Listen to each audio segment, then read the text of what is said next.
Hey everybody, Dishadar here, and again I am surrounded by the greenery of nature. This video is basically going to be an exhibition of one of my ritual spaces. I'll go to the other one in the next video. So here is my ritual space. It's well, it's not that big, but here it is. So this is the main altar, as is quite obvious. It's basically a large square board with 4 tree trunks, 2 right here and 2 in the back on the side. Of course, I have uh, my main fixture here, sun and moon, and of course you can see right there's a little crack that when I accidentally dropped it when I first got it. And so let me basically describe why I have these logs on each of the sides. So basically, this is of course an altar, and these 5, one right here, the 2 right here, and this one as well as this one right here, basically pillars. And with these, I put my candles on for the 4 corners, for earth, wind, fire, water, and then the spirit. And our spirit will be in the center on top of the altar, being above the rest of the floor.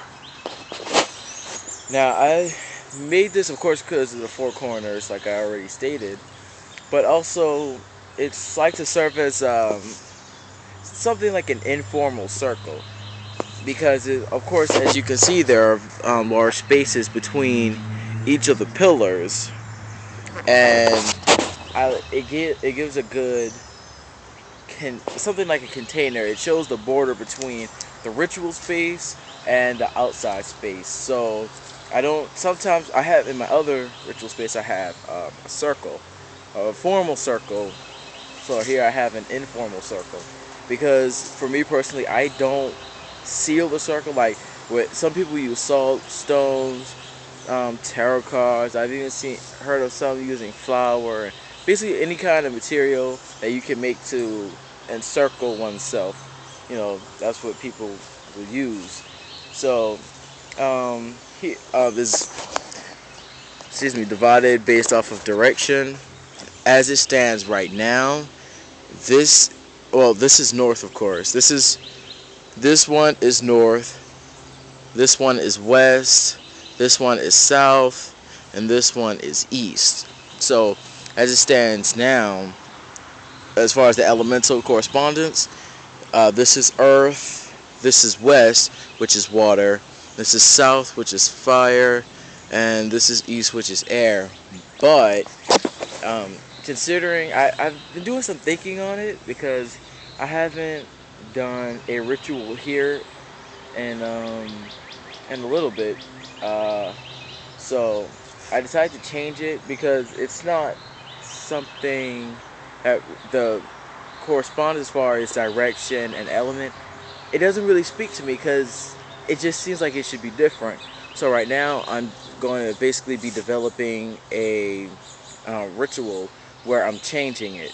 But since I've used that correspondence that I just told you for such a long time, I'm going to basically do an entire ritual to signify everything changing. So once I'm done, it'll be that north is going to be air, west will keep its placement as being of water, south then after I do the ritual, south will be earth, and east will be fire.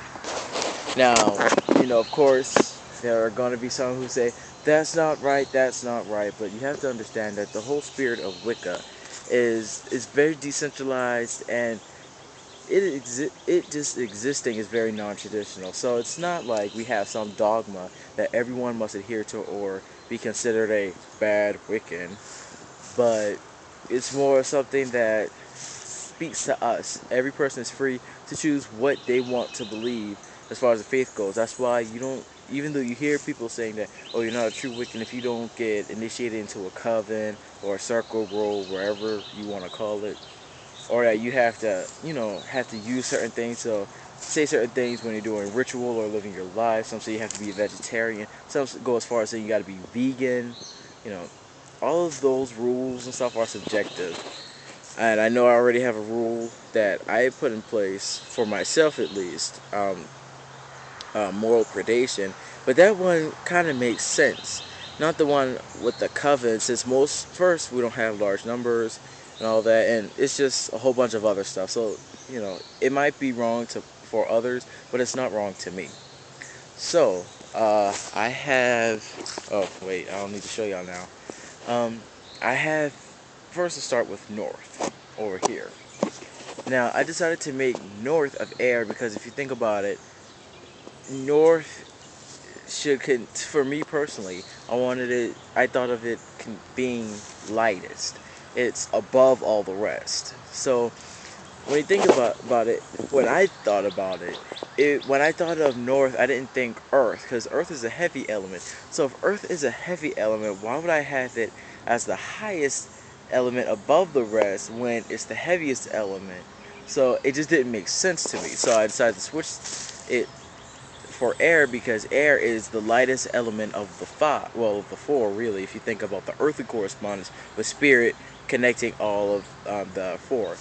So of the four, air is the lightest. So if it's the lightest, it should be the highest up. And of all the directions, if we had to put it on a height scale, it would be the highest. So it seemed quite obvious to me. So that's what I did. But for each person, to each their own.